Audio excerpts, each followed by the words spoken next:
Hello, good afternoon, and welcome to episode 3 of the Two Dyspraxics. I am Matthew Munson. And I'm Barbara Neill. And the third member of our team today is the lovely Mike. He's a bit skinny, but he is our new super duper mic that we're apparently using, and he's far better than the previous ones. Not so super duper mics that we used in the pilot. So I just wanted to mention our lovely new mic that we've got. Yeah, so we've perfected picture. Well, we're working on it. Yeah, it's getting better. Yeah, you know, quality over quantity here, Barbara. Yes, every little helps. Every little. Oh, please. Oh, I don't believe. No. Actually, we do need a motto. We need a motto. Perhaps we can put that out to tender for the. If you can think of a motto or a logo or something like a motto for Two Dyspraxics, let us know.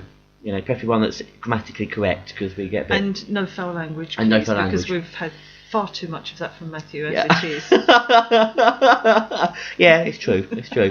Yeah, and something else. Maybe. Anyway, it's not what we're here to talk about today about swearing. No. Watch the outtakes, you'll understand. We're here today to talk about disability and about kind of labels in general terms. We were talking about this earlier today, and kind of disability is quite a wide-ranging term that dyspraxia can come under. But it's kind of a catch-22, isn't it? It's like, do we class ourselves as disabled to get the support we feel we need, or do we kind of remain non-disabled for the purposes of wider society? And yeah, it's a tricky one really, because I suppose really and truly I don't tend to think of myself as disabled. No, I don't at all. And I think it's important not to let the label dyspraxia define you, because you are not just a dyspraxic person, you are you know, and dyspraxia happens to be just one facet of your life, you know, and you have many other facets as well.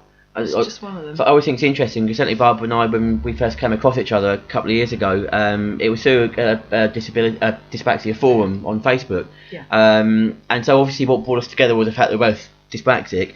But we were saying actually during the rehearsals for this, I say rehearsals, that's a very loose term for what we do. We kind of wing it and see what happens. But when we were planning this vlog, we were kind of talking about the fact that our friendship isn't based just on dyspraxia; it's based on pretty much a very warped sense of humour and that kind of thing. So it's not just the fact we're dyspraxic, and we don't kind of label ourselves as okay, we do with the Two Dyspraxics, but it's not. It's about. I've heard people say, well, I don't want him or her to be labelled, and it can have negative connotations certainly, but at the same time, I think if you do get that label dyspraxia, it can open your eyes to all sorts of problems that you've had in the past, and you can so it was dyspraxia, and they can help you sometime in the future understand how to overcome that. So you and I both had different experiences of that in the past, haven't we? With, I think when we found out about our dyspraxia at different times in our lives, we found it out at different times. You were older, weren't you, when you found yours? Well, I went through school was particularly difficult for me, and I went through my schooling at a time when nobody knew about dyspraxia really. I certainly didn't. So I did have a number of problems. I didn't lump them all together in any way. I just thought that I had difficulty copying things down from the blackboard, which I've already spoken about, and that was a particular difficulty, and all the usual sort of coordination problems. I never learned to ride a bike. I had trouble learning to tie my shoelaces, so I had a few classic signs of dyspraxia, but didn't put the whole thing together and assume that there was one particular reason for it. So that was really, I just sort of got through school certainly without knowing anything about dyspraxia anyway. And I first heard of dyspraxia when a friend of mine suggested that my eldest son might have dyspraxia, and it was during the process of getting questionnaires and going through that to try and establish whether or not he had dyspraxia. And I thought, hang on a second, I recognise this, and I recognise this, and I recognise nearly everything on the list, something I did myself.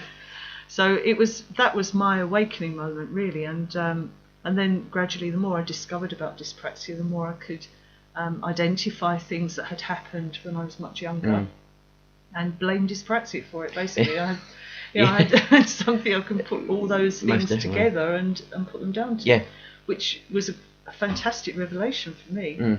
It was. I found it was really useful. It's quite a big moment when you hear this kind of word and you think, and people say to you, actually, this could be the cause of these issues that you've had. And I remember for me, it's different experience to you. I was 15, gone through most of my school days, similar to you, and I wasn't that perhaps enjoying of school. I didn't enjoy school too much, really. And I was talking to the deputy headmaster of my school on the main staircase on the first floor of our school, and talking about something I had a problem doing a particular thing in the class, and he went, "Well, that's because you're dyspraxic, aren't you?" As if I should know I was dyspraxic. I'd got to 15 and no one had told me before, by the way, you're dyspraxic. This was in the mid-90s, something like that, 1995, 96. And someone said to me, "Oh yeah, so you're dyspraxic, by the way." Am I? Oh, thanks. Great. Okay, yeah, right. Thanks Great. for letting you in on it. And so that was kind of it. I remember going home and telling my mum, and she was like, "Well, what does it mean?" And I said, "Well, I don't know. No one knew at that time." Dr. Amanda Kirby had written the book about dyspraxia for children. There's not at the moment kind of a lot out there for adults. There are bits and pieces, but there's not a huge amount. And so kind of I remember reading Amanda Kirby's book, and I will have a confession. I did borrow a copy from the local library, and I haven't actually returned it yet. Actually, I borrowed a copy from a friend, and I haven't returned it yet. So it's obviously the book to steal. The book to steal. I stole it when I was about 17, and I borrowed it with good intentions. I borrowed mine. Good intentions as well. And now I'm 31. I haven't returned it. So. I don't want to go there. No. Really. Awkward, slightly awkward. So it was. Yeah. It's to be able to. Certainly to read the book and to think, oh my God, that's me, and that was my checklist moment. Seeing this list of things, and yeah, that's me. I do that. That's how I think and walk and do activities, and that was quite a light bulb moment. Me to think that I was that person, and that I wasn't stupid, that I wasn't slow, I was dyspraxic, But one thing my parents kind of very much said to me is, okay, you're dyspraxic, but you're still got to be, a good person. You're not going to get away with anything just because you're dyspraxic. We'll make adjustments for you, and that's fine. But we're not going to excuse you from kind of trying to aim as high as a non-dyspraxic person, because why should we? Exactly. Just because we think slightly differently and perhaps walk slightly differently or whatever, you can still achieve, I think. Yeah, certainly. As a dyspraxic person, as a neurodiverse person, which we'll talk about another time. But yeah, certainly. But I think it's important to aim for what you want to aim for and still go for it, because until you try, you don't know whether you can do something or not. Yeah. So it bothers me actually when I hear people say, well, you won't be able to do that because you're dyspraxic, for example. So you're being limited, and more often than not, limited by someone who isn't dyspraxic themselves. Yeah, doesn't understand it.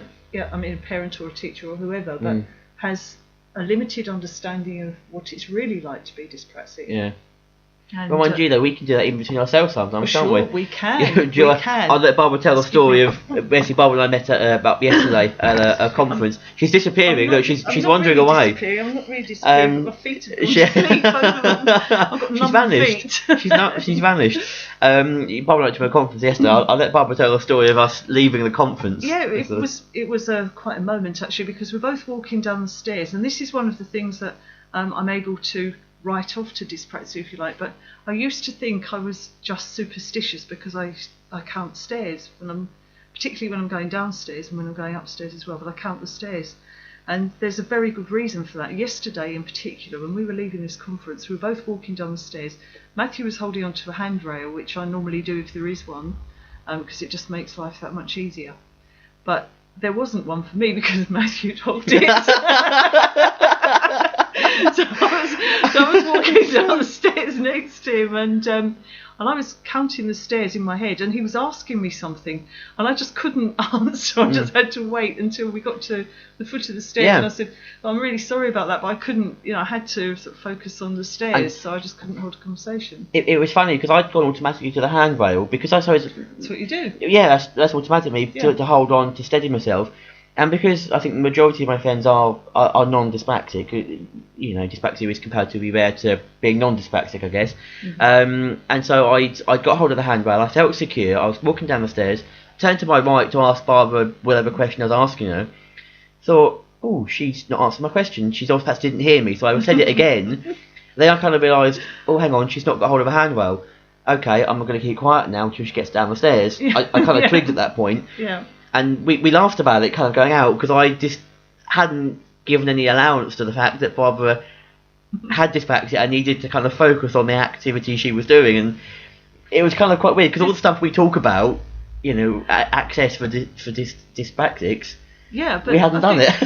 No, but I think the reason for that is because we're so used to dealing with people who are neurotypical. Yeah. So it's I think that illustrates just how little consideration there is for people with dyspraxia. Absolutely. Yeah, when we fall into that trap ourselves. Oh yeah, it's easy to do. Very easy to do. But when we have probably an understanding of dyspraxia, well, we do have an understanding of dyspraxia because we have it. We live with it every day, and I think that's probably part of the big reason why we're doing the Two Dyspraxic is to raise awareness of the condition to people who may suffer from the condition and don't know about it, but also to the general public, people who haven't heard of the condition before, who think it's how dyslexic people spell dyslexia. I've had that before. Oh, good grief. I've had someone say to me, "Oh, you're dyslexic, and that's how you spelt it." No, I'm fine with words. I just can't walk in a straight line sometimes. Yeah. It's frustrating, but that's why we kind of want to set up Two Dyspraxic, wasn't it? To kind of spread the joy, spread the love, spread the love, spread the love, the dyspraxic love in a friendly way. Hippie way. In a hippie way. Yeah. I'm not doing that. I'm definitely not doing that. No, definitely not. This trouble makes us laugh. If you look back at the outtakes for the pilot episode, you'll understand why that sometimes makes us laugh. There's a whole story there, but look at the outtakes. There you go, so a bit of networking there for the pilot episode as well. See what we did there? Yeah, I thought that was very clever, very slick. Very slick. You get in there. Very professional we are.